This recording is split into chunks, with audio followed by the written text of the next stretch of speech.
Hello class 1, কেমন আছো তোমরা? আশা করছি তোমরা সবাই ভালো আছো এবং সুস্থ আছো। তাই না? আমিও অনেক ভালো আছি। আজকে আমরা পড়ব বাংলা বইয়ের পাঠ ৩২।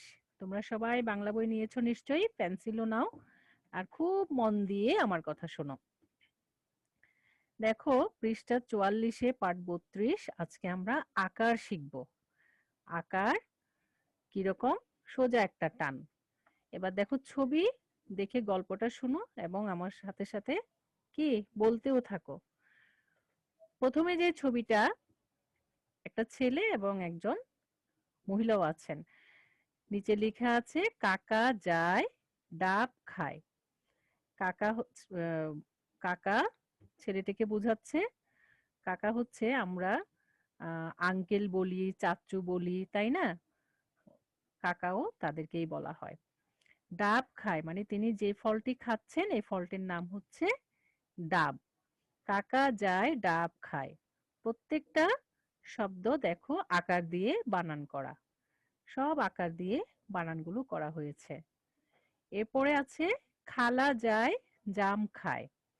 খালা মহিলাটাকে বোঝাচ্ছে। আমরা আন্টি বলি, খালামণি বলি, তাদেরকে খালাও বলা যায়। খালা কি খাচ্ছেন? যে ফলটি, তার নাম হচ্ছে জাম। কালো কালো, সবাই তো আমরা চিনি, তাই না?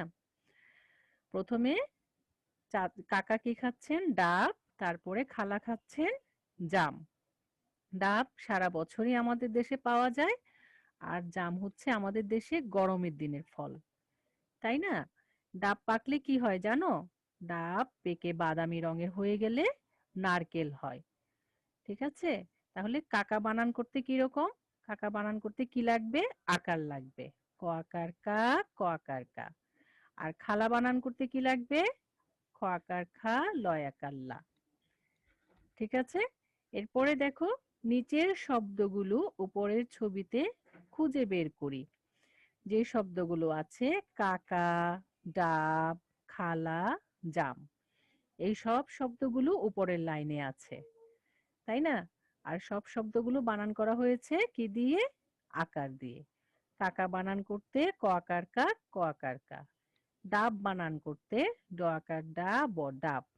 খালা বানান করতে খ আকার খা, ল আকার লা। জাম বানান করতে হয় বর্গার জ আকার যা, ম জাম।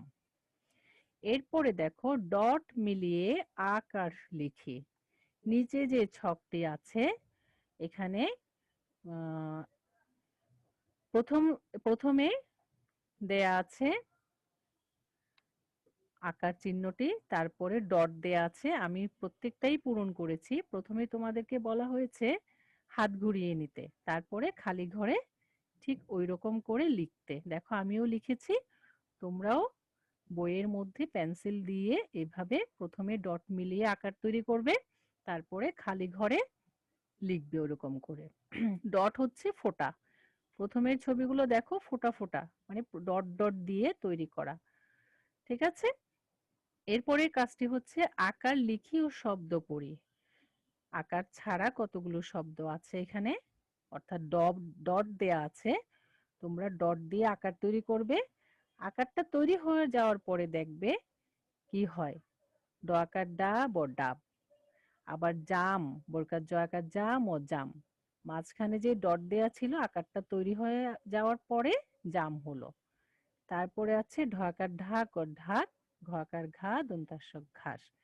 এগুলো সবই হবে তুমি যদি ডটের উপরে হাত ঘুরিয়ে আকার তৈরি করো, তাহলে কি হবে? শব্দ তৈরি হবে। আর যদি আকারটি না দাও তাহলে হবে ডব, জম, ঢক, ঘষ। কিছু বোঝালো? কিছু তৈরি হলো? কিছুই হলো না। আকার না দিলে শব্দ তৈরি হবে না। এরপরে দেখো পড়ি ও লিখি। দেখো ছোট্ট একটি মেয়ে হারমোনিয়াম বাজাচ্ছে।